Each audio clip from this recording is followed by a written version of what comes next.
Am I audible to everyone, people?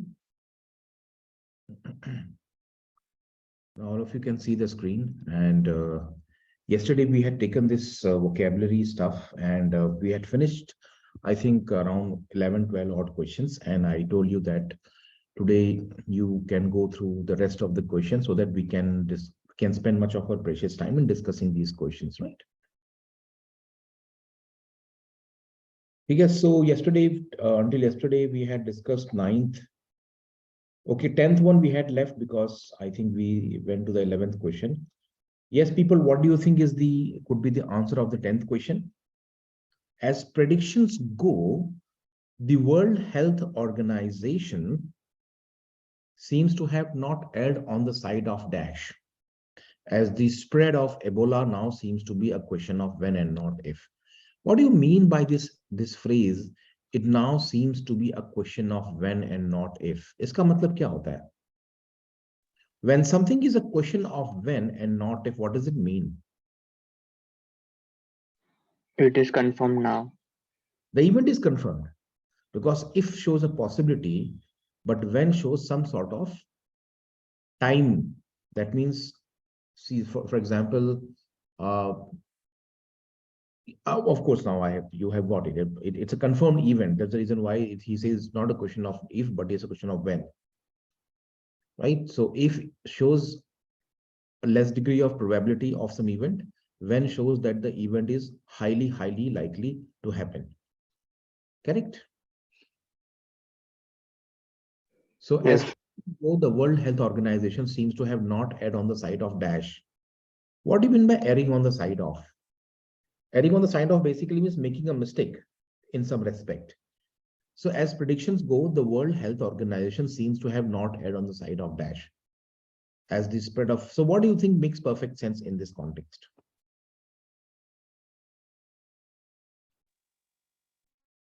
Who is an alarmist? Alarm का मतलब क्या होता है? Warning. Alarm, false alarm, alarmist, है ना? And alarmism. Alarm क्या होता है?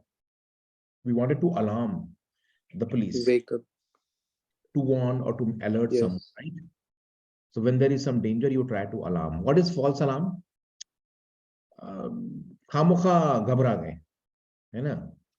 Some people raise a false alarm even at the slightest distance. For example, अभी कोविड है, तो कोविड आया था भाई, 20 में आया, 21 में भी था, 22 में हल्का सा आया था जैन के महीने में. अब कुछ भी होता है तो बातें शुरू हो जाती हैं. So people start raising false alarm. In China, I think a month ago, there were a huge number of cases, 7 to 8 lakhs cases per day. The newspaper started writing that now this is going to come to India, a new variant will come and the corona will this. So can I say most of them were raising a false alarm? Why? Yes. Because the alarm did not turn out to be correct and it was basically, false or not real or slightly ingenuine or exaggerated. That's why it's a false. Alarmist कौन होता है फिर? जो बार बार alarm raise करता है, काम धंधा कुछ है नहीं, अलार्म रेज करने बैठ गया. जैसे कि आपके न्यूज़पेपर्स देखोगे ना, आप तो हमेशा इनका काम यही होता है. In fact the newspapers in the media are alarmist. Their only job is to raise the alarm at a drop of a hat, है ना? तो कुछ आपके फ्रेंड्स भी ऐसे होंगे जो थोड़ी बहुत यहाँ से खबर मिली नहीं कि हल्ला करना शुरू कर देते हैं. सो आप क्या बोलते हो? Don't be an alarmist. Correct? So आपने क्या कहा? As predictions go, the world health organisation seems to have not erred on the side of dash. यानी उन्होंने गलती नहीं की है, because इवेंट तो पक्का होने वाला है. Can I say not erred on the side of alarmism? Yes or no?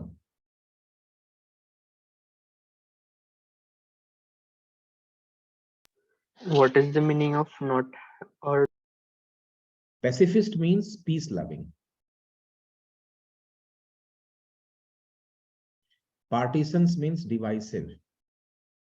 Divisive or the ones who divide. होता है ना पार्टीसन पॉलिटिक्स. इनफैक्ट पार्टीशन से ही पार्टीसन आता है. तो the partisan politics basically means the politics of dividing. The partisan player basically means the players who were intending to divide a unit into two different parts or more than two different parts. Non-belligerent means non-aggressive. So in all the context, if you look at the meanings of all these words, they don't make any sense in the context given. The only word that makes sense is alarmism. Yes or no?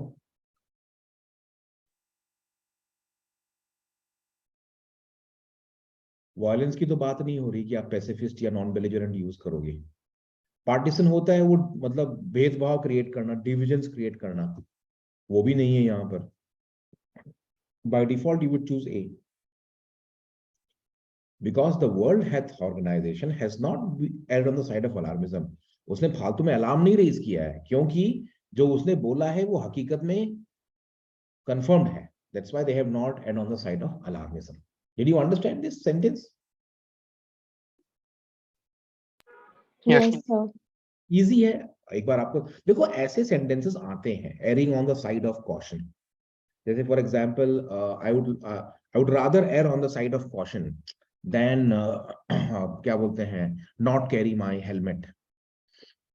तो कई बार लोग नहीं होते हैं, बोलते हैं कि यार स्टॉक मार्केट उठ रहा है, लोग ₹1 डाल रहे हैं तो ₹100 बना रहे हैं, तुम भी जाके इन्वेस्ट करो. तो आप बोलोगे no, I am very happy with my fixed deposit money, I would rather err on the side of caution. मतलब कॉशन में ज्यादा कॉशियस होके भले मैं गलती करूं लेकिन मैं पैसा नहीं इन्वेस्ट करने वाला, समथिंग लाइक दिस. ठीक है, चलो. So we have the 11th question now. So you know the meaning of word belligerent. Belligerent basically means fighting. The belligerent neighbors. So can I say India and Pakistan are belligerent neighbors? They're always willing to fight, always aggressive towards each other. So non-belligerent कौन होता है? जो लड़ता नहीं है, जो लड़ने के उसमें नहीं है. Belligerent कौन है? जो लड़ता है. That's why इसी से एक word आता है. So I'll just give you some list of words now. So the word is belly. और bellicose से एक word आता है. Bellicose, belligerent, they're all similar. Bellicose means aggressive.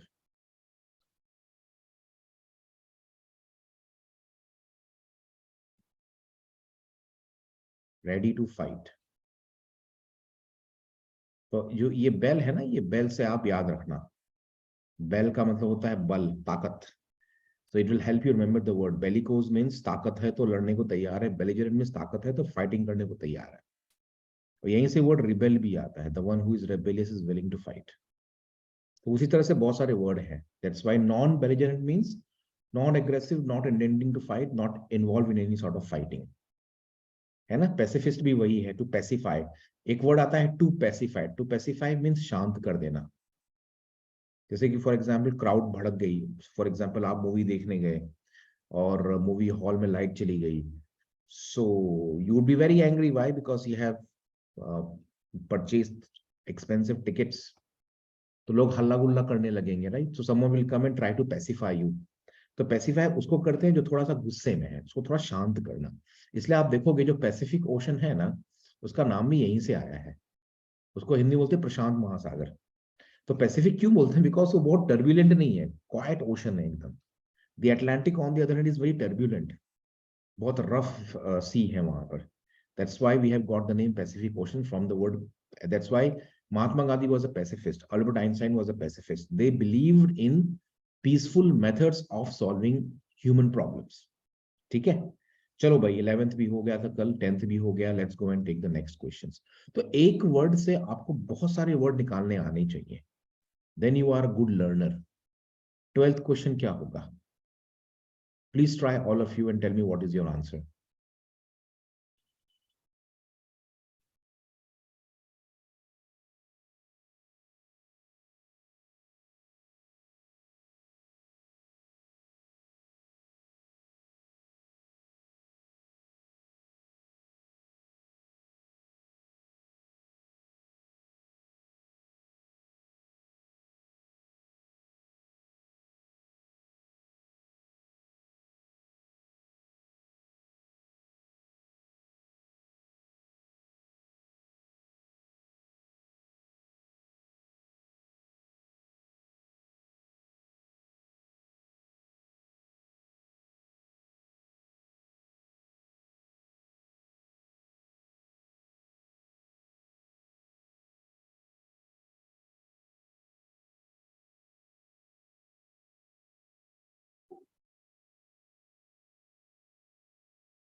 क्या आंसर है?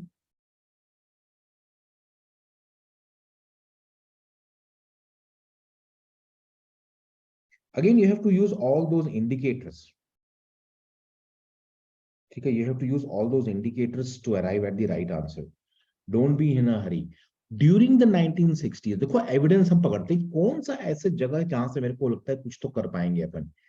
During the 1960s, assessments of the family shifted remarkably from general endorsement of it as worthwhile, stable institution to, तो ये to है ना, बेसिकली ये from वाला to है. During the 1960s, assessments of the family shifted remarkably from what? From this to this. And to this means as an oppressive and bankrupt one. तो ये जो नेगेटिव होगा ना, इसका मतलब yes or no? Yes.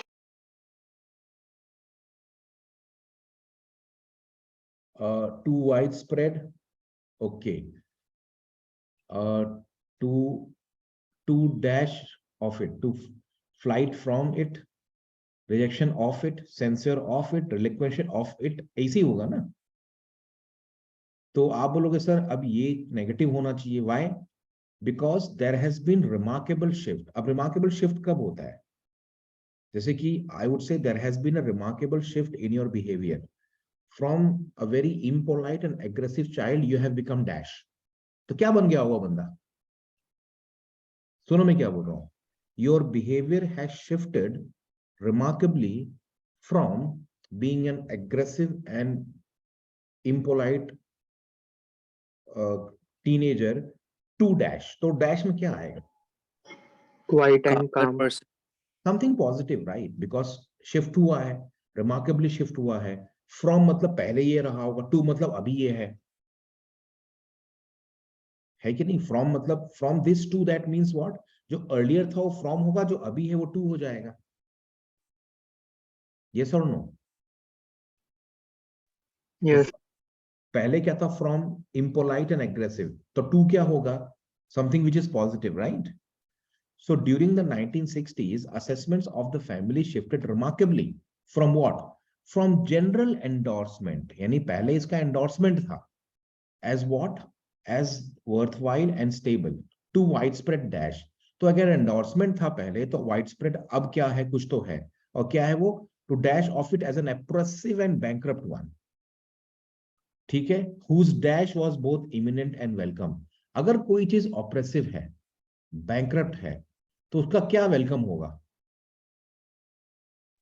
Ascent welcome होगा, Dissolution. Welcome होगा, या करप्शन वेलकम होगा, या उसका वोग वेलकम होगा, या उसका रेस्टिट्यूशन वेलकम होगा.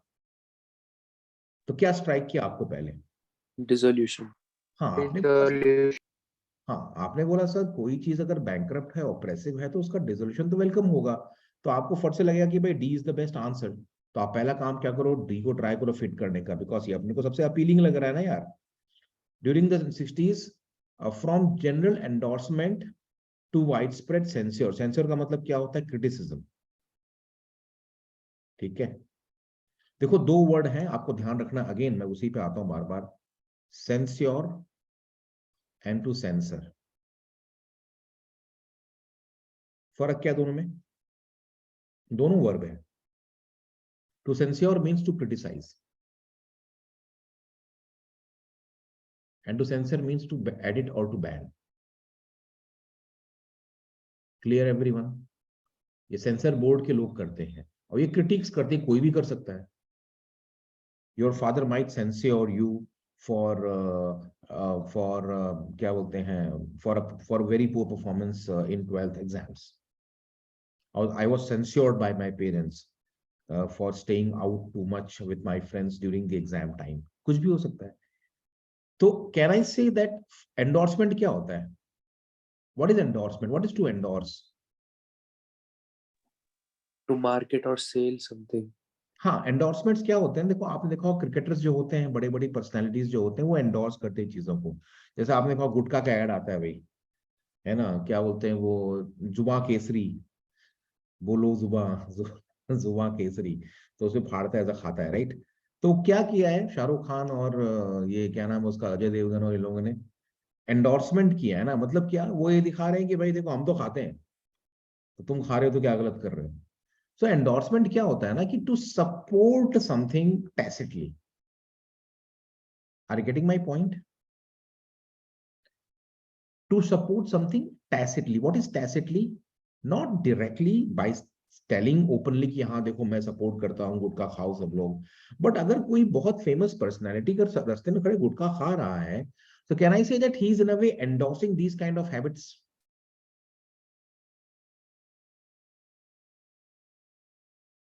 है ना? Yes. So to endorse basically means to show, to flash it in the open, to support.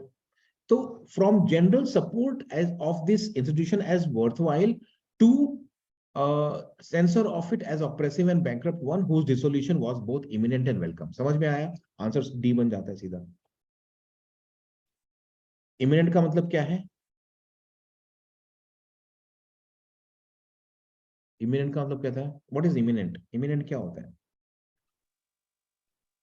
Likely to happen in the near future, है ना? ये होता है ना imminent. Defeat is imminent. India cricket match खेल रही है पाकिस्तान के साथ, they are chasing 200 runs, India is 50 पे 8 विकेट, तो कहने what will you say? Defeat is imminent, होने ही वाला है, बस थोड़ी देर की बात है। Did you understand? Dissolution क्या होता है? कल हमने ये वर्ड किया था, आज हमने ये वर्ड किया। Ascent क्या होता है? दिमाग की बत्ती जलाओ, जल्दी जल्दी बोला करो। Ascent क्या है? सर बढ़ना, Rise. Rise. Rise of something is ascent. Ascending order क्या होता है? Rising order. Ascending order है ना, तो छोटे से छोटा, हाँ, छोटा फिर बड़ा फिर बड़ा फिर बड़ा और बड़ा, असेंडिंग ऑर्डर है, यानी हम छोटे से ऊपर ऊपर ऊपर जा रहे हैं। तो असेंडिंग है, असेंडिंग मींस आप ऊपर जा रहे हो। तो we all look for Times का असेंट पेज, देखा है आपने? टाइम्स ऑफ इंडिया पेपर अगर आता है तो वेडनेसडे को असेंट पता नहीं अब आता है कि नहीं आता है, बट पहले आता था असेंट। देखा है कि नहीं आप लोगों ने? ASCENT। असेंट का मतलब ये होता है कि भाई जॉब्स आने वाले हैं, करियर में आपको मतलब उठने का मौका मिलेगा। तो ascent basically means the rise, noun form है। टू असेंड इज वर्ब, ठीक है, मैं सॉरी मैं ठीक लिखता हूं, to ascend is verb form, ठीक है। The ascend is noun form. अब इसका एग्जांपल देखो कैसे होता है। During the winter time it is difficult to ascend Mount Everest, correct? ऐसे लिखोगे ना, during winters it is difficult for explorers to ascend Mount Everest. मतलब क्या? माउंट एवरेस्ट पे चढ़ना, क्लाइंब करना डिफिकल्ट होता है। The ascent was not easy. ये चढ़ना है, ये चढ़ान है। Sometimes Hindi can help us. ये चढ़ना है, ये चढ़ान है। Did you understand now?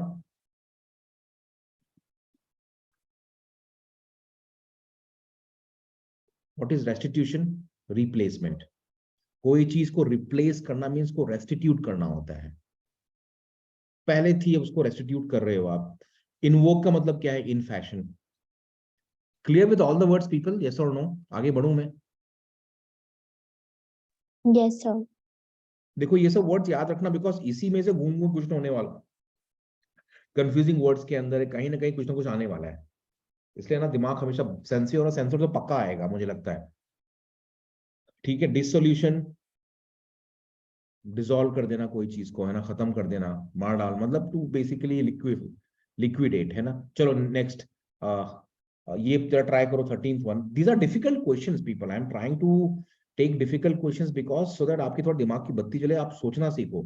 इतना टफ नहीं आने वाला आपको एग्जाम में, but you will learn lots of good words because of this. 13th try करो, बताओ कि क्या कहां से आपको आंसर मिल सकता है। Please rack your brains a little and tell me what could be the answer for the 13th question.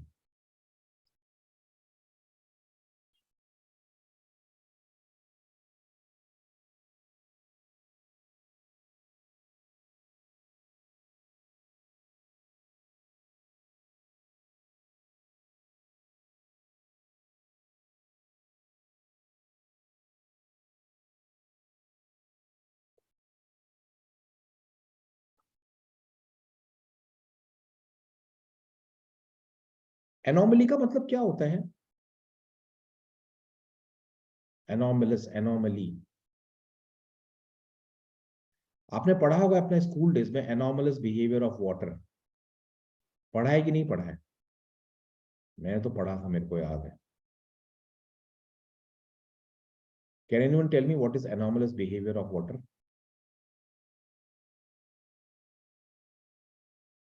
Yes, anyone? Getting any shape. Anomalous नहीं, एमोर्फस होता है वो, कुछ तो उस तरह लगे। एनोमलस का मतलब पता है क्या होता है? Unusual something. Anomaly is unusual something. I will give you a very very good example. जैसे फॉर एग्जाम्पल कई बार है ना, अगर आप मेडिकल रिपोर्ट पढ़ते हो ना, मतलब I don't know how many of you read medical report, तो एमआरआई स्कैन किया गया मान लो, ठीक है, एमआरआई, भाई बंदा बीमार है, कुछ दिक्कत है, बार बार बुखार आता है, तो उसको हॉस्पिटल ले गए, उसका स्कैनिंग किया, तो अगर सब कुछ रेगुलर होगा तो सब कुछ रेगुलर होगा। मान लो कुछ इरेगुलर होता है, तो डॉक्टर पता है क्या बोलेगा, रिपोर्ट क्या लिखेगा? Anomaly detected. Did you understand? Anomaly basically means something abnormal, something unusual, या फिर irregular, या फिर abnormal, ऐसा होना चाहिए। आप बोलोगे sir anomalous behaviour of water कैसे एनोमली होती है? वाटर को जब आप ठंडा करते हो ना, गर्म करते हो तो एक्सपांड होता है, ठंडा करते हो तो वो कॉन्ट्रैक्ट होता है, करेक्ट? तो कॉन्ट्रैक्ट होता है, तो as a temperature goes down the water contracts, but what happens at I think 1 degree Celsius और 2 degree Celsius, rather than contracting the water expands. लोग बोलते हैं ना कि सर वो जब वाटर आइस बनता है तो नीचे फिश सरवाइव कैसे करते हैं, तो वो एनोमलस बिहेवियर ऑफ वाटर होता है। तो उसकी वजह से क्या होता है कि नीचे का पानी जो होता है ना, वो लिक्विड रहता है, ऊपर बर्फ बन जाता है। And that is the reason why so many animals in the oceans they survive in hard cold winters because of the anomalous behaviour of water. So when you say anomalous, that means something irregular. पानी को तो contract होना चाहिए ना as the temperature decreases, but 2 degree पे वो contract में expand होने लगता है। That is known as anomalous behaviour of water. तो एनोमली क्या होता है? Something unusual. ठीक है भाई, चलो ये अपने को वर्ड समझ में आ गया, एनोमलस, ठीक है। Anomalous is adjective, anomaly is a noun, तो ये नाउन है, ये एडजेक्टिव है। What is enduring? ये तो इजी वर्ड है, बताओ क्या एंड्योरिंग का मतलब? एनीवन?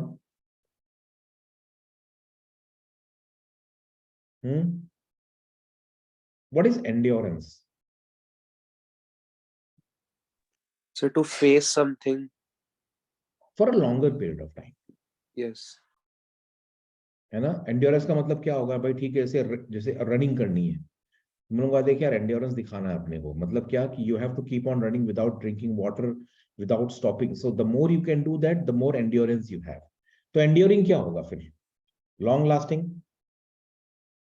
देखो, वर्ड का मीनिंग निकालना सीखो, ऐसा नहीं है कि आपको हर मीनिंग जो है वो आपको एकदम प्लेट पे दिया रहेगा। अगर एंड्योरेंस का मतलब होता है लंबे टाइम तक स्ट्रगल करने की हैबिट, तो एंड्योरिंग लॉन्ग लास्टिंग हो जाएगा, है ना। जैसे कि मैराथन रेस होता है, तो आप लोग मैराथन में कभी कोई पार्टिसिपेट किया होगा, तो जब मैराथन में पार्टिसिपेट करने जाते हो आप, तो आप लगातार रन करते हो ना, तो एंड्योरेंस का टेस्ट होता है। लेकिन ओलंपिक्स में 100 मीटर्स का जो रेस होता है ओलंपिक्स में, वो तो एंड्योरेंस का टेस्ट नहीं होता ना, वो किसका टेस्ट होता है? Fastness in a very short amount of time. तो कुछ कुछ स्पोर्ट्स में एंड्योरेंस की बहुत जरूरत होती है, और किसी किसी स्पोर्ट्स में जरूरत नहीं है। So enduring basically means long lasting. What is abstract? Abstract basically means theoretical. देखो, ये सब वर्ड्स आपको पता होनी चाहिए।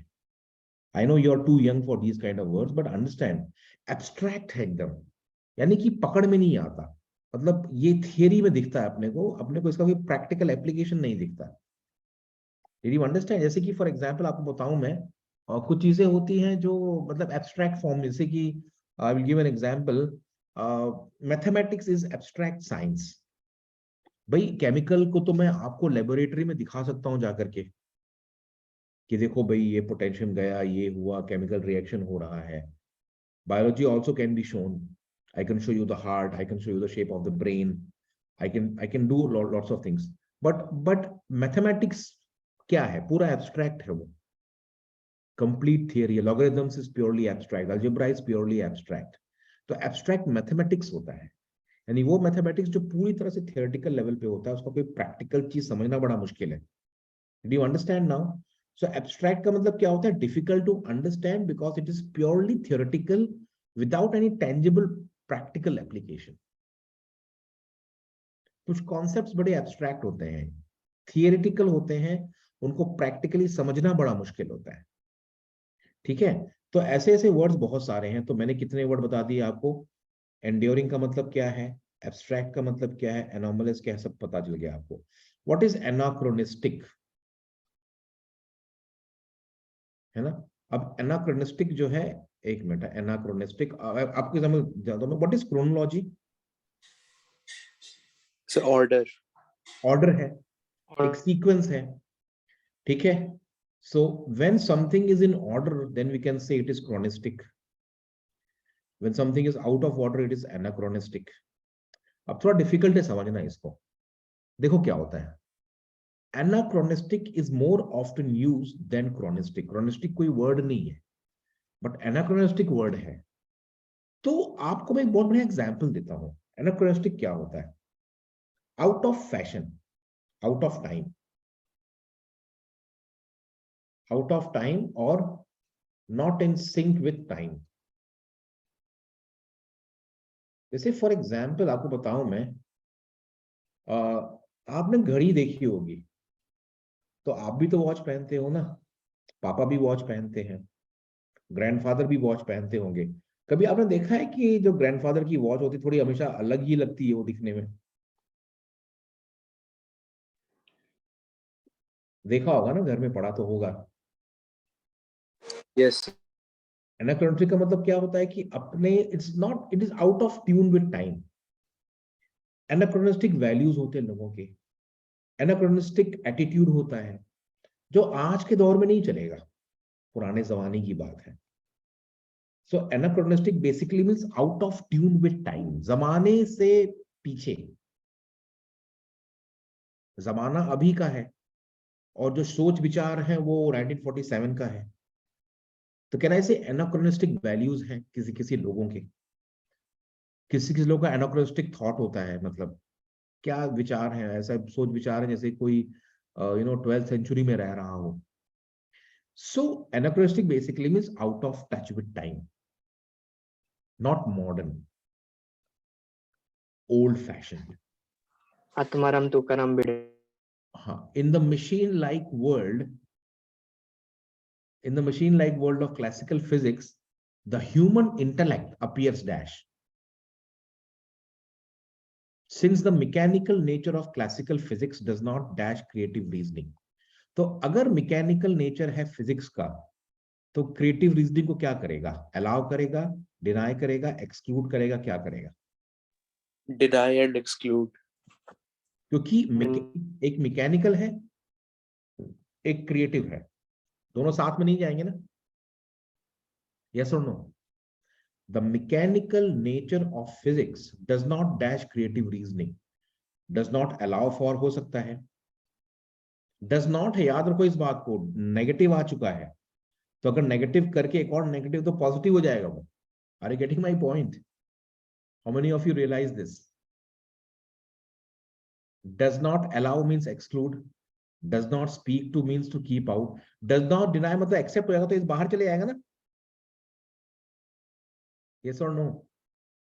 Yes sir. does not deny का मतलब क्या है? Accept. Is allowing. does not exclude means include, तो ये दोनों पॉजिटिव हो रहे हैं ना. does not speak to, does not value समझ, does not allow for भी समझ में आता है मेरे को. in the machine like world of classical physics the human intellect appears dash. enduring नहीं होगा ना, क्योंकि अगर वो does not value कर रहा है तो फिर ह्यूमन इंटेलेक्ट उसके लिए किसी काम का नहीं है. Are you getting my point? In the machine like world of classical physics the human intellect appears dash. Why? ये बिकॉज का काम करता है, ठीक है, इसको बिकॉज बना दो. Because the mechanical nature of classical, यानी ये मैकेनिकल है, ठीक है, और ये क्या है, ये क्रिएटिव रीजनिंग इसके अंदर है. यानी कि क्लासिकल फिजिक्स मैकेनिकल है, ह्यूमन इंटेलेक्ट क्रिएटिव है. तो फिर ये दोनों क्या रहेंगे, एक दूसरे के लिए एनॉमलस रहेंगे ना. In the Yes. like world of classical physics, the human intellect appears anomalous, abnormal, irregular. Why? Because the mechanical nature of physics does not allow for the creative reasoning, the very ability that had made the formulation of classical principles possible. Anomalous है इसलिए वो allow नहीं करता. Enduring होगा तो फिर value करेगा ना, does not वैल्यू नहीं आएगा. इसका तो कोई सेंस ही नहीं बनता यार, ये क्या क्या बोल रहा है, मुझको समझ में नहीं आ रहा है. In the machine-like world of physics, the human intellect appears abstract. Does not make sense. This only makes sense. Yes or no? सबको समझ में आया? Yes, sir. है ना? तो कौन देखो, आप वर्ड्स पे फोकस करो. क्वेश्चन सही गलत कोई दिक्कत नहीं, हम लोग वर्ड्स पे ध्यान दे रहे हैं. Anomalous, irregular, abnormal, abstract, theoretical, anachronistic, out of touch with time, enduring, long lasting. ठीक है, तो ये सब वर्ड आपके दिमाग में घुस जाएंगे तो आपको बहुत हेल्प होगा. And what is the technique that we have used? Anachronistic के लिए क्रोनोलॉजी यूज किया है, एंड्योरिंग के लिए एंड्योरेंस यूज किया है, एब्स्ट्रैक्ट के लिए हमने क्या यूज किया, थियोरेटिकल, मैथ्स एब्स्ट्रैक्ट होता है, so on and so fourth. ठीक है. सर एब्स्ट्रैक्ट मतलब कोई बड़े से लेसन का छोटा सा पार्ट भी होता है? इट इज एन एब्स्ट्रैक्ट, हाँ वो भी है, वो एक और मतलब है उसका. To abstract something, you know, it's an abstract means basically एक पीस निकाल दिया आपने कहीं से. ये अच्छा क्वेश्चन है. You know all the words. Please try this question.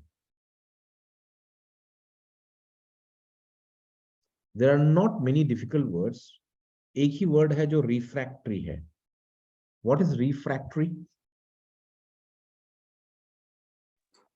Sir, reflected multiple times. वो भी एक मतलब है, इसका मतलब है जिद्दी. Refractory means जिद्दी.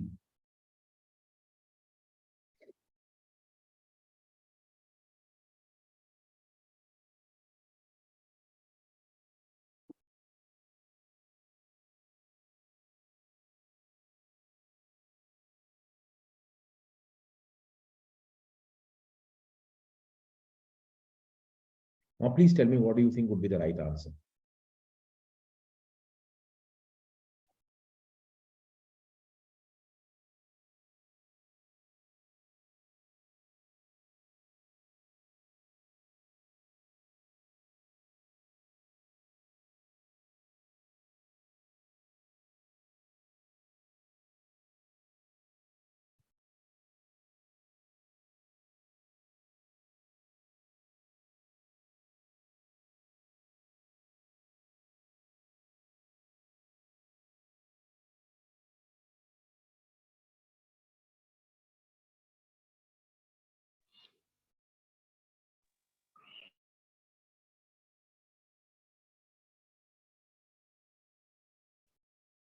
क्या लग रहा है?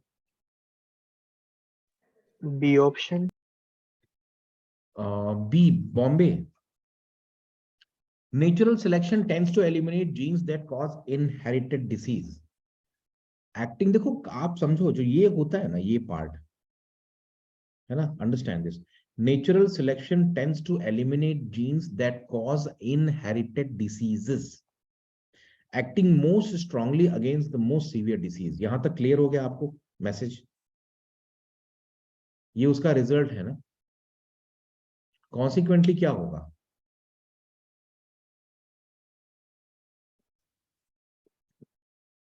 Most strongly against most severe.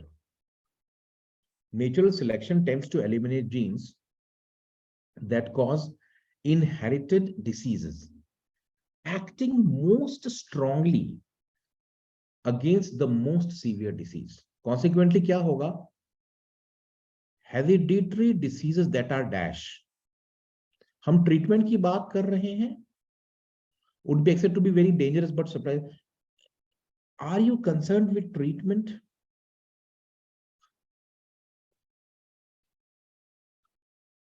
Or do you think lethal would make sense? Lethal.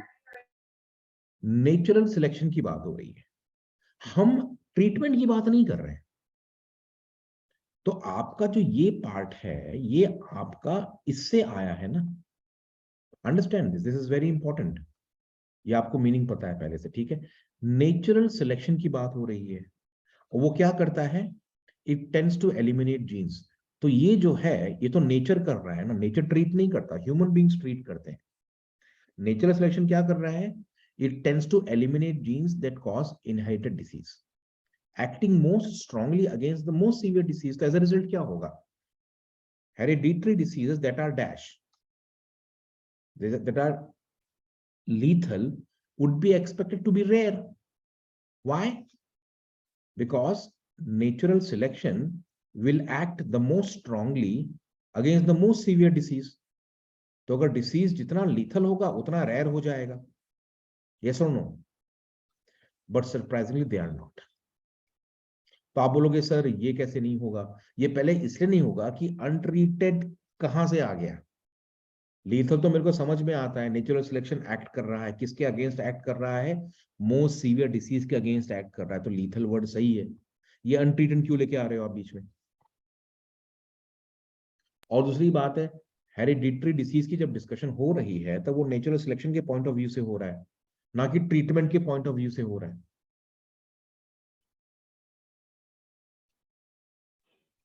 Okay sir. Did you understand now. देखो क्या होता है पता है क्या, जब हम ऐसे क्वेश्चन सॉल्व, देखो ये बहुत डिफिकल्ट क्वेश्चन है। ये जो क्वेश्चन है ये भी दिखाता है कि whatever I have spoken in the earlier part, ये जो उसका कॉन्सिक्वेंस है। तो I have to restrict my line of discussion. My line of discussion is not treatment, my line of discussion is natural selection tends to eliminate inherited diseases. It acts the most strongly against the most severe disease. As a result क्या होना चाहिए, lethal disease would be expected to be very rare, but ऐसा है नहीं। So this blank continues the idea which has been discussed earlier. And the earlier discussion is not with respect to treatment of the disease. It is with respect to natural selection, eliminating certain disease. समझ में आ गया कि नहीं आपको। Yes sir. Language में हमने एक चीज क्या देखनी है ना, कंसिस्टेंसी ऑफ थॉट, ये बहुत इंपॉर्टेंट है। आप बट यूज कर रहे हो, एंड यूज कर रहे हो, नेवरदलेस यूज कर रहे हो, जो लैंग्वेज का आपका स्ट्रक्चर है ये बहुत सटल होता है, और ये पकड़ना आपको आना चाहिए। Now I want all of you to take this question. I will give you the meaning of all the words. What is the meaning of the word redundant, कोई बताएगा मेरे को। क्वेश्चन बाद में बताओ, इसका मतलब क्या है, रिडंडेंट यूजलेस का मतलब क्या होता है। हाँ अनन्या ने कुछ बोला, क्या है अनन्या। Sir, useless. हाँ मतलब किसी काम का नहीं है, बेकार है वो। आपको कहा है कि solve any 5 out of 6। 12th के एग्जाम में ऐसे क्वेश्चंस होते हैं ना, 6 क्वेश्चन दिए हैं, सॉल्व एनी 5, तो आपने 6 के 6 करके आ गए। Can I say you have solve one question solve is redundant for you. Waste हो गया ना, किसी काम का नहीं, मतलब ऐसा नहीं कि वेस्ट हो गया बट कोई फायदा नहीं है, ठीक है। तो देर इज ऑलवेज रिडंडेंसी की जरूरत नहीं है उसकी, है ना। तो जैसे कि रिडंडेंट क्या होगा, और बहुत सारे एग्जांपल आपको दे सकता हूँ रिडंडेंट का, है ना। भाई घर में आपके नौकर कई बार सर्वेंट्स आते होंगे, तो खाना बनाने के 2 रख लिया आपने, तो लोग बोलेंगे यार why should you have 2 servants to cook food when one is enough, the other one is redundant. ठीक है चलो, इसका मतलब क्या है, व्हाट इज प्रीएम्प्टिव। प्री मतलब पहले, और एम्प्ट मतलब एम्प्टी कर देना। तो प्री एम्प्ट सुना होगा आपने, कोई मुझे बताएगा प्री एम्प्ट का मतलब क्या होता है। हम्म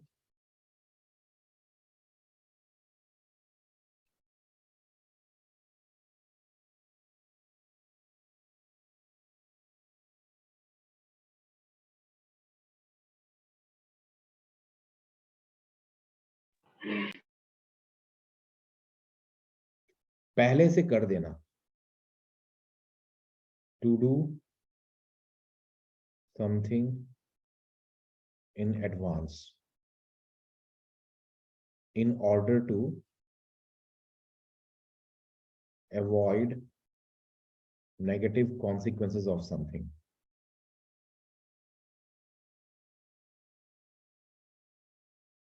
Did you understand this? अब ये आपको समझाना बड़ा मुश्किल होगा कि प्रीएम्प्टिव मेजर्स कैसे होते हैं। देखो, प्रीएम्प्टिव मेजर्स होते हैं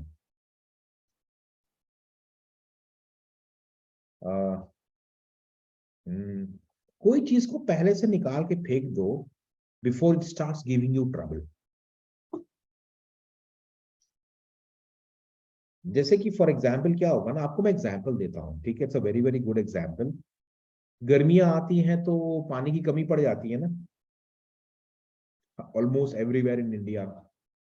मतलब when the summer is at its peak in the month of May, June, there is shortage of water. तो जब पानी कमी पड़ेगी तब गवर्नमेंट कुछ करेगी।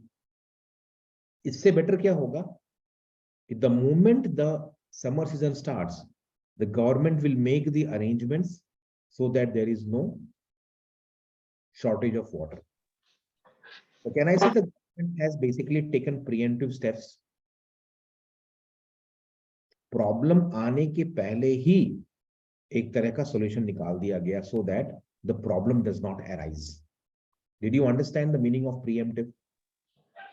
Is it synonymous to preventive? Preventive क्या होता है ना कि देखो, प्रिवेंटिव में क्या होता है कि चीज होने नहीं देते आप, वो डिसीजेस की उसमें यूज होता है। Preemptive is always used for actions to avoid problems, है ना? Excuse me, sir. हाँ, What would be the difference between precaution and preemptive? see, preemptive is always used in strategic sense, है ना? Strategic sense में हम pre-emptive use करते हैं। It's a strategy of human effort.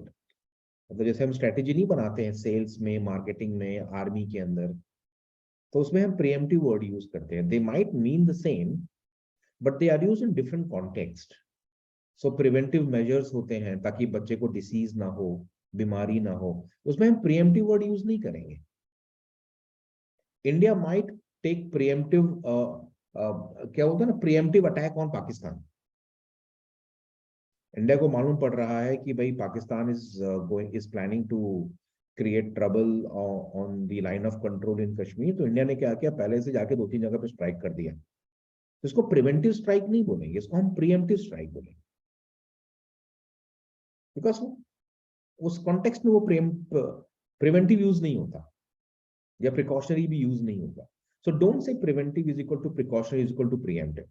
Preemptive is basically used in terms of strategy and in terms of planning, in terms of action, rather than in terms of diseases and all those things. So it's rather the usage than the meaning which is important. Okay, sir. ठीक है? Preemptive strike बहुत common है। कई बार लोग बोलते हैं, how would you preempt this? तो pre-empt का मतलब ये होता है कि आप पहले से कैसे ऐसे प्रॉब्लम को डील कर लोगे ताकि एंड मोमेंट पे अपने को भागम दौड़ी ना करना पड़े।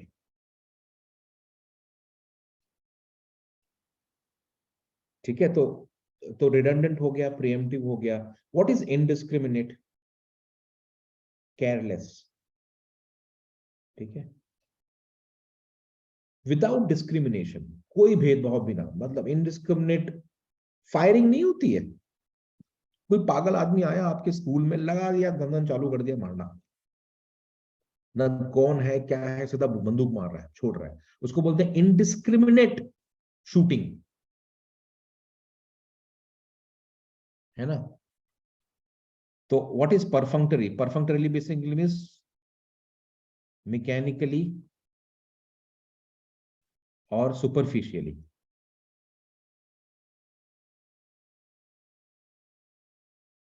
कई बार ऐसा होता नहीं आपके, जैसे आप लोग आईपी मैट की तैयारी कर रहे हो तो दिल तो आईपी मैट में लगा हुआ है ना। 12th का एग्जाम खाली मैकेनिकली पढ़ के निकालने का प्लान चल रहा है ना आप लोगों का, कि नहीं? Yes sir. परफंक्टोरियली है वो। मतलब आपको पता है कि मेरे को आईपी मैट से मतलब है, आईपी मैट में मेरे को नंबर अच्छा लाना है। 12th के एग्जाम्स के जो सब्जेक्ट्स हैं उसमें भी 4-5 इंपॉर्टेंट सब्जेक्ट है, बाकी जो होते हैं नहीं जिसमें ग्रेड वगैरह मिलता है, you attend them perfunctorily, right? तो perfunctory basically means superficial, mechanical, done without interest, है ना? डिस्पैशनेट का मतलब क्या होता है? देखो, एक तो वर्ड है पैशन, ठीक है, I will just write these words. There is a word passion, there is a word dispassion, there is a word इम्पैशन।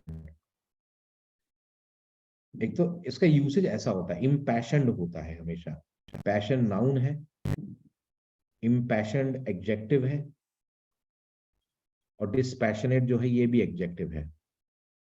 इसको इस तरह यूज करते हैं, पैशन जो है ये नाउन है, डिस्पैशनेट एडजेक्टिव है, इम्पैशन्ड भी एडजेक्टिव है। फर्क क्या है तीनों में? What is passion by the way? Passion का मतलब क्या होता है? कोई आपसे पूछता है पैशन, तो आप क्या बोलोगे? So enthusiasm. एंथुसियाज्म। इंटरेस्ट। हाँ, हाई इमोशनल इन्वॉल्वमेंट, है ना? हाई इमोशनल इन्वॉल्वमेंट, उसको हम बोलते हैं पैशन, पैशनेट।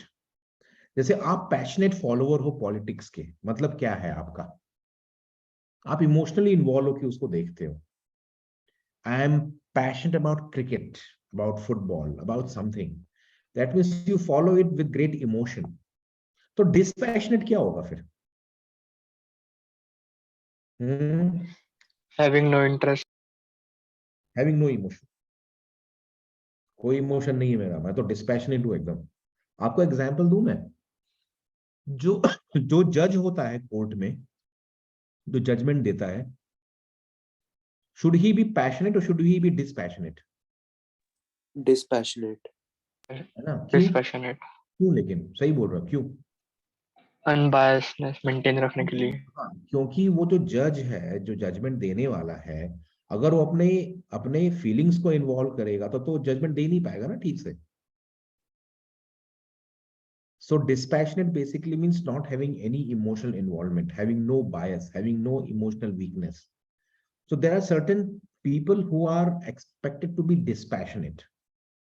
जैसे आप डॉक्टर्स के पास जाते हो कई बार, तो आप देखोगे डॉक्टर जिस तरह देखता है ना, आपके रिपोर्ट्स देख के ऐसे बोलता है हाँ ठीक है चलो जाओ, ये तो आप बोलते यार how can these doctors talk so dispassionately without any emotional affect? Impassion उल्टा होता है, फुल ऑफ इमोशन। तो पैशन नाउन है, इम्पैशन एडजेक्टिव है। इम्पैशन्ड स्पीच, है ना? Impassioned speech, impassioned article, impassioned oratorical skills, कुछ तो ऐसा है। मतलब impassion basically means full of passion. Clear? Passion means emotion, but वो नाउन है। इम्पैशन मींस किसी चीज, इम्पैशन्ड अपील या इम्पैशन्ड प्ली, ऐसा होता है। ठीक है? Clear to everyone? और ये फेंड क्या होता है? Feigned basically means to act, acted, not genuine. आपको जब स्कूल नहीं जाना होता तो you feign ill, right? You feign ill का मतलब क्या है? आप एक्टिंग कर रहे हो कि आप बीमार हो, बट एक्चुअली बीमार हो नहीं। टू फेन बोलता है ना, to feign basically means to act. वो फुटबॉल के मैचेस में आपने देखा है क्या, हल्का सा पाँव लग गया तो नीचे गिर के सर पीटने लगता है? देखा होगा ना? Yes sir. फुटबॉल मैचेस में आपने कई बार देखा होगा, डिफेंडर का हल्का सा पाँव लगा तो वो जो अटैकर था वो गिर गया और से चिल्ला रहा है रेफरी को, जैसे कि उसको अभी येलो कार्ड रेड कार्ड दे देना ही चाहिए, जबकि हल्का सा टच किया होगा। सो हल्का सा टच किया, गिर गया, ऐसे कि कितना जोर से लग गया। कैन आई से ही इज फेनिंग इंजरी और ही इज फेनिंग ऑब्स्ट्रक्शन? क्लियर? तो आंसर क्या होगा भाई? सब वर्ड्स बता दिए मैंने, आंसर क्या होगा? ऑल्दो भी है यहाँ पर, बताओ आंसर क्या होगा? The D. Although Johnson displayed great enthusiasm for his employees project, in reality his interest in the project was so dash. Sorry, preemptive तो नहीं होगा, तो ये तो आंसर नहीं है. ये डी होगा ना answer? The D, not B. D होगा ना? Although Johnson faked, है ना? Faked होगा ना ये, because feigned का मतलब होता है fake. Although Johnson faked great enthusiasm for his, मतलब शुरू में दिखा रहा है ये बहुत enthusiastic है. हकीकत में क्या था? His interest in the project was very much superficial. आप समझ में आ गया सबको? Although Johnson feigned or faked great enthusiasm for his employees' project, in reality, his interest in the project was so superficial as to be almost non-existent. Can I say this makes perfect sense? Yes or no? Yes, sir. Everyone? बाकी लोग बैठे हैं, बताओ क्या है, सही लग रहा है?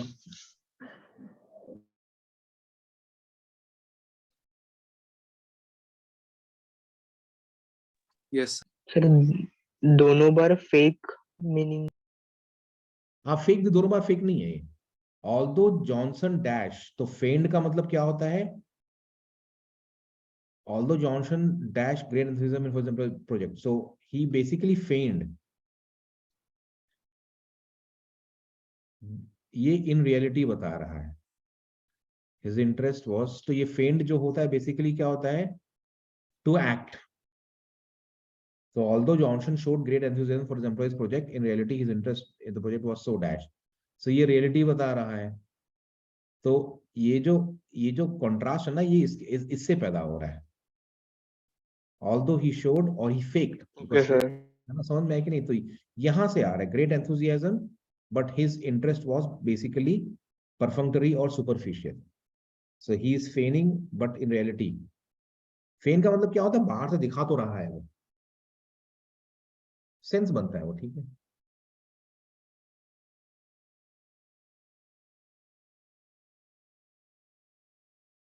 Sixteenth question, all the words are very clear to everyone. Please tell me.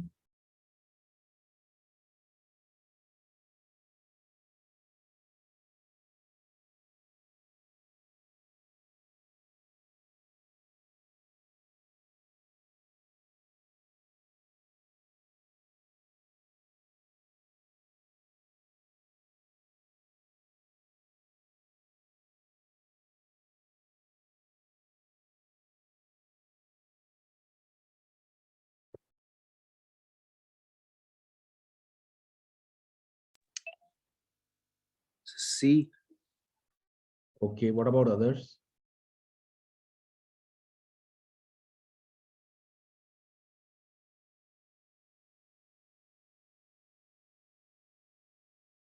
Sir, C. Everyone feels C, right? Okay. सही है. Charlotte Solomon's biography is a reminder that the currents of private life, however diverted, dislodged, or twisted by dash public events, overpowering public events, retain their hold in the dash on the individual recording them, है ना? Because currents of private life है ना, तो वो individual जो record कर रहा है उसी के ऊपर होल्ड होगा ना. Yes, sir. क्योंकि Charlotte Salmon's biography is a reminder that the currents of private life retain their hold on the individual who is recording them, because private life is known only to the individual, not to everyone else, and therefore it will retain its hold only on the individual who is recording those events, not on the audience or the majority or the culture or the institution. It has to be the individual, because it is the individual who is recording those currents, right? तो ये बहुत ही आसान question है. Clear to everyone? Yes, sir. है ना? What is yes transitory? Sir. कल ही हमने word किया था शायद. Transitioning. Transitory means short lived. मतलब ट्रांजिशन मतलब चेंज होता रहता है, मूव होता रहता है. ये 17th क्वेश्चन है, ये गलती से 1 आ गया. बताओ इसका आंसर क्या होगा 17th वाला?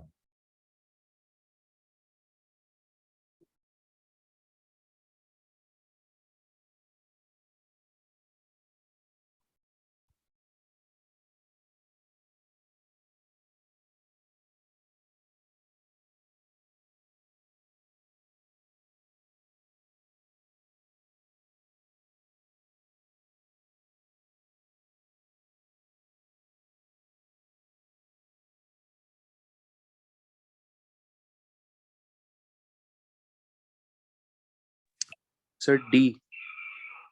Logical and scientific elaboration. it becomes a matter of duty.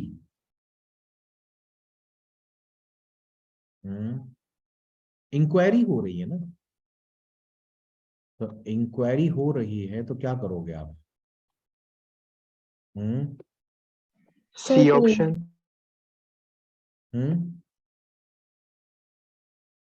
Sir, C. But अगर हर को आप रेशनलाइज करोगे तब तो आप साइंटिस्ट नहीं हुए ना। देखो रैशनलाइज कौन करता है? हर चीज को जस्टिफाई करने की कोशिश की जा रही है। You know what is tentative? Expectedly. What is tentative?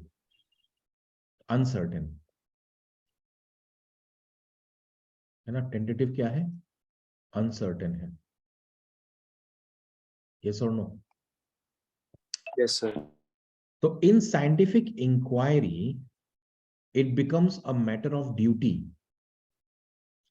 to expose a tentative hypothesis to every possible kind of examination. Hypothesis क्या होता है पता है? साइंस में hypothesis क्या होता है? What is the meaning of hypothesis in science? Sir, like a theory. Possibility है, certainty नहीं हुई है। जैसे कि फॉर एग्जाम्पल क्या है ना, जैसे जब कोरोना वायरस आया था तो भाई लोगों को बीमारियां हो रही हैं, तो कैन आई से it was happening for the first time. तो डॉक्टर्स ने भी बताया कि भाई ये तो हाइपोथेटिकल है। जैसे फॉर एग्जांपल किसी ने कहा कि फर्स्ट वेव में इतने लोग मरेंगे, सेकंड वेव में हर दिन इतने केस आएंगे, थर्ड वेव में हर दिन इतने केस आएंगे। आईआईटी कानपुर ने कोई तो मॉडल बनाया है जिसमें कि हर दिन हिंदुस्तान में 10 लाख केस आएंगे। तो ये जो मॉडलिंग हो रही थी, कहना इससे ये पूरा हाइपोथेटिकल था। यस। हाइपोथेटिकल मतलब क्या है कि ठीक है, अनसर्टेन है, पॉसिबल है, पक्का है, पता नहीं। तो जब कोई हाइपोथेसिस होता है तो उसको आपको सर्टेन बनाने के लिए क्या करोगे आप? मतलब how would you check the hypothesis? By examining it from all directions, right? है कि नहीं? Yes sir. भाई सेकेंड वेव में इतने लोग वायरस से इन्फेक्ट होंगे, इतने लोग मरेंगे, ये तो नंबर दे दिया किसी ने। अब उसके बेसिस पे गवर्नमेंट ऑफ इंडिया क्या करेगी? हॉस्पिटल बेड्स तैयार करेगी, ऑक्सीजन तैयार करेगी, ताकि जब वायरस स्प्रेड होगा तो उस हिसाब से उतनी हमारे पास वो होना चाहिए। तो वो हाइपोथेसिस जो किसी ने दिया हुआ है उसको तो आप ब्लाइंडली एक्सेप्ट नहीं कर सकते ना। क्या पता वो नंबर बहुत ही अंडर एस्टिमेशन हो या बहुत ही ओवर एस्टिमेशन हो। तो आप हाइपोथेसिस जो है उसकी जो एक वैलिडिटी है उसको कैसे क्वेश्चन करोगे? By examining it from all angles, as many angles as possible, right? Correct और नो? तो क्या हो रहा है इन साइंटिफिक इंक्वायरी? ये पहले बहुत इंपॉर्टेंट है। हम इंक्वायरी कर रहे हैं। It becomes a matter of duty to expose a dash hypothesis. Hypothesis कैसा होता है? टेंटेटिव भी हो सकता है, डिबेटेबल भी हो सकता है। अब मुझे ये बता दो कि अगर वो वेल एस्टैब्लिश्ड होता है, if it's a well established hypothesis, to every kind of rationalisation, if it is already well established, then why would you, it doesn't make any sense कि वो rationalize क्यों करोगे आप उसको? And why do you say it is matter of duty? Duty तो वहां पर आती है जहां पर कोई चीज को आपको पता है कि मतलब ड्यूटी कहाँ होगी? वेल एस्टैब्लिश्ड हाइपोथेसिस को रेशनलाइज करने में आपकी ड्यूटी होती है। वो एक टेंटेटिव हाइपोथेसिस को एग्जामिन करना ड्यूटी होता है साइंटिस्ट का। यस और no? Are you getting that sense of, मतलब Yes, sir. rationalization yes sir. you know what is rationalization? It basically means some sort of unwanted justification being done about something, है ना। मतलब जैसे कि for example है कि भाई lots of people who have blind faith in lots of things, they try to always rationalize it, है ना। जस्टिफिकेशन तो एक्शंस का होता है, बट रैशनलाइजेशन ब्लाइंड फेथ का होता है।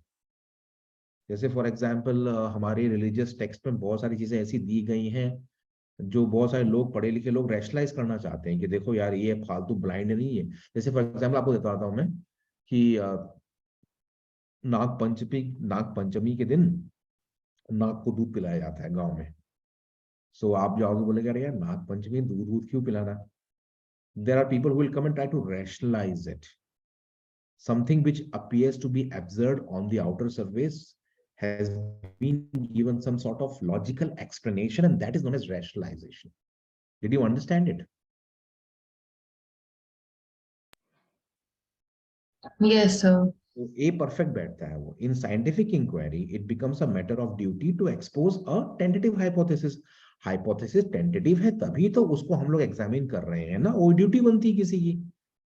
अगर वो वेल एस्टैब्लिश्ड हाइपोथेसिस है तो उसको रैशनलाइज करने की जरूरत क्या है. First of all, if it is well established, there is no need to expose it to all possible kinds of rationalisation.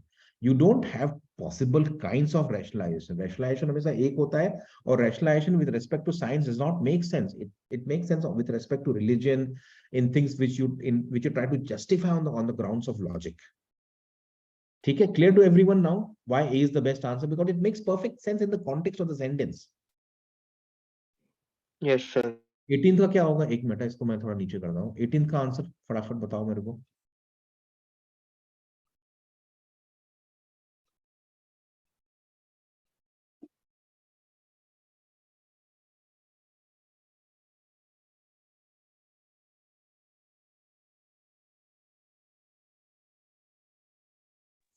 A.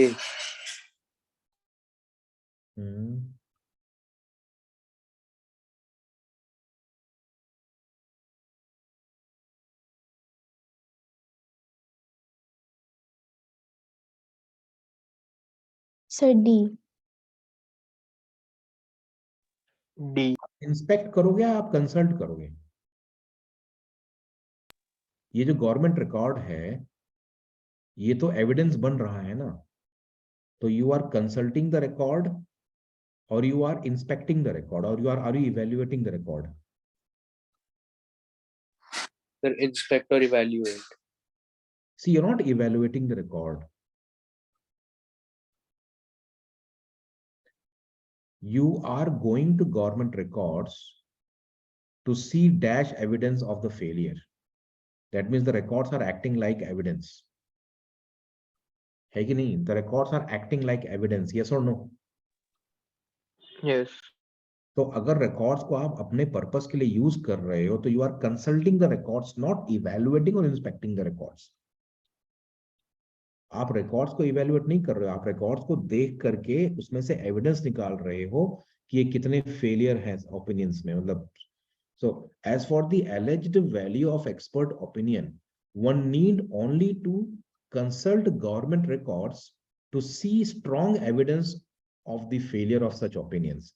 So basically कोई expert opinion आपको दे रहा है, और आपने उसके बारे में क्या कमेंट किया कि इन एक्सपर्ट्स ओपिनियंस को अगर आपको इवैल्यूएट करना है तो आप गवर्नमेंट रिकॉर्ड को कंसल्ट करें. In that you will see strong evidence of the failure of such opinions. तो basically expert opinions का evaluation हो रहा है, ना कि government records का evaluation हो रहा है. Government records को access किया जा रहा है ताकि वहां पे अपने को evidence मिले. कैसा evidence? Strong evidence मिले, ताकि ये जो opinions है इनको आप basically ये बताएं कि कितने failure है, कितने weak opinions है. Did you understand this now, the whole context? Yes. Everyone? Yes, sir. What is the meaning of circumstantial? कोई बताएगा मुझे? Sir, Circumstantial. indirect. Yes, what is circumstantial? Indirect. Okay. Okay, somewhat. There's something which is dependent on any circumstance. हाँ, मतलब from the circumstances. Circumstantial. What is circumstantial evidence? You know, ये law में बहुत use होता है circumstantial evidence. जैसे भाई 4 लोग एक रूम में हैं. मतलब I will give you an example. Murder mystery में बहुत use होता है ये, कि भाई रात को 3 लोग घर में थे, है ना. रात को 3 लोग घर में थे, सीसीटीवी कैमरा बाहर है, वहां से कोई अंदर आया नहीं, यहां से कोई बाहर गया नहीं. और मर्डर हो गया। आसपास के सब कैमरा से ये समझ में आ रहा है कि घर में कोई आया नहीं, there is no house breaking, there is no other way through which someone would have come. तो पुलिस क्या करेगी, किस पे शक करेगी? घर में मर्डर हुआ है तो जो बाकी दो लोग हैं उन पे शक करेगी ना, on the basis of what? Circumstantial evidence. कि भाई घर में कोई आया नहीं, कोई बाहर गया नहीं, आप 3 लोग सोए थे, उसमें से एक का मर्डर हो गया, इसका मतलब ये है कि मर्डर करने वाले में से 2 में से, मतलब out of these two, one is the murderer. The circumstantial basically means based on the circumstances that we have around us and not hardcore evidence. Clear to everyone? Circumstantial होता है। 19th क्वेश्चन क्या होगा?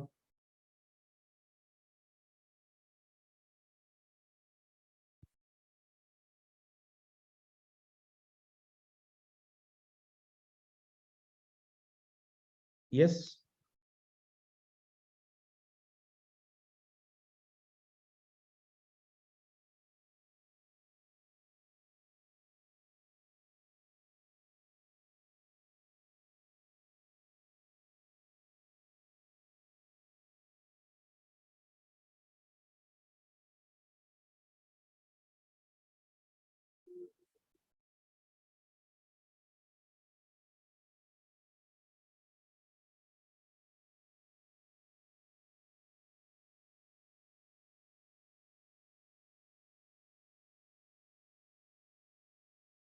Sir, A. Easy है ना? Animals that have tasted. A. What is unpalatable? What is unpalatable?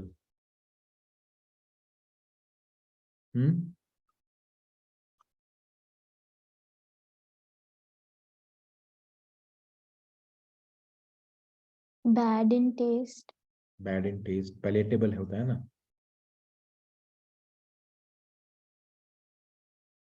Palatable or edible? Edible means used for cooking.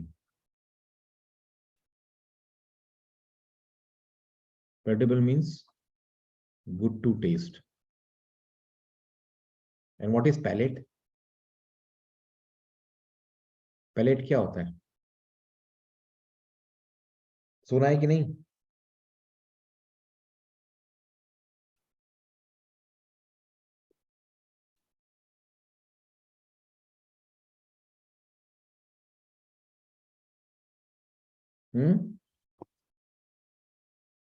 ये palette होता है,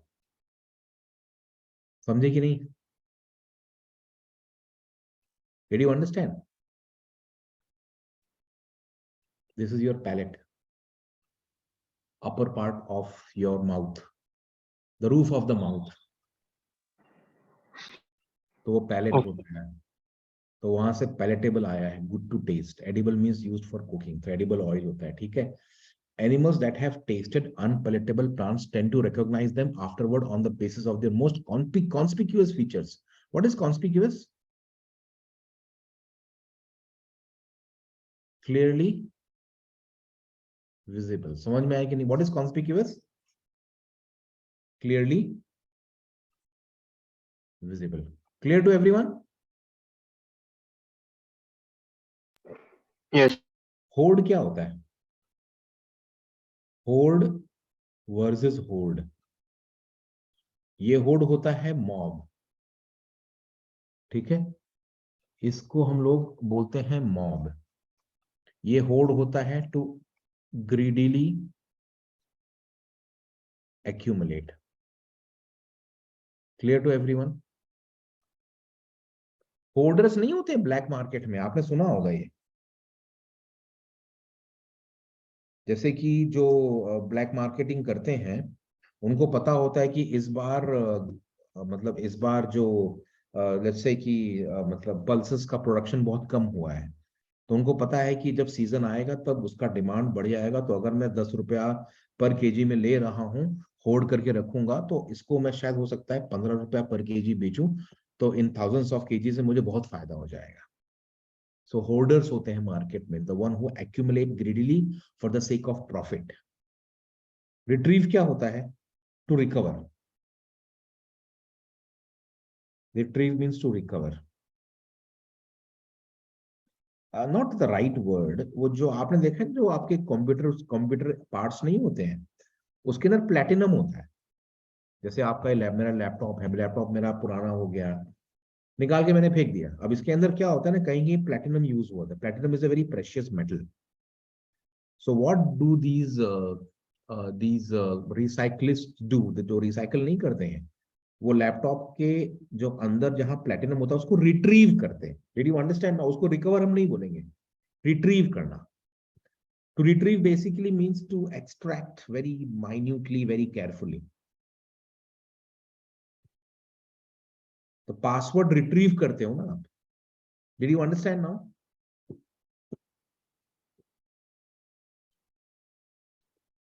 Yes, sir. ठीक है. तो मेरी एक और क्लास है पीपल, है ना. अभी मैं 9 बजे से एक और क्लास ले रहा हूँ. So in the meantime what you can do, you can just leave the rest of the questions. थोड़ा सा बहुत टफ है वो. 20 क्वेश्चंस वी हैव डन मोटा मोटी. नेक्स्ट टाइम थोड़ा इजी क्वेश्चन लेके आऊंगा मैं. I will get analogy, I will get all those kind of questions, ताकि खूब सारी वोकैबुलरी करते रहे हम लोग. ठीक है. Okay, sir. Next time I will try to get idioms वाला क्वेश्चन, idioms एंड phrases वाले कुछ क्वेश्चंस लाऊंगा, ताकि उसकी भी अपनी हैबिट बनी रहे. Have I shared that sheet with you people, that I had shown you that idioms and phrases वाला book? I will share that link with you. You can download it from there. ठीक है. Vocabulary tests and idioms and phrases book. All these 3 PDF you can download it from there and you can use it as your reference. और कहीं से पढ़ना नहीं है, क्योंकि ये एंडलेस है. अगर आप पढ़ने बैठ जाओगे पूरा खत्म करोगे तो कभी खत्म ही नहीं होगा. यानी कोई ऐसी बुक आपके पास होनी चाहिए जिससे आप थोड़ा थोड़ा पढ़ सको. At least some limited number of questions you can do from there. चलो then, bye. I will share the recording. Okay, sir. Thank you, sir. Thanks. Bye. Thank you, sir. Thanks. Good night. Bye.